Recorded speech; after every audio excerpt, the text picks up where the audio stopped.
Hi guys! Hello! Kumusta kayong lahat dyan? Ayun guys, mayroon naman tayong bagong lulutuin. Pork broccoli. And of course, ito yung mga ingredients dito guys. Unang-una, oil, salt and pepper, broccoli, pork strips,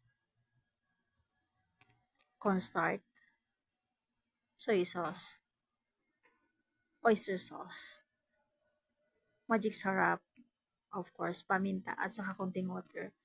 And guys, and then of course, sinagyan ko siya ng konting magic syrup again.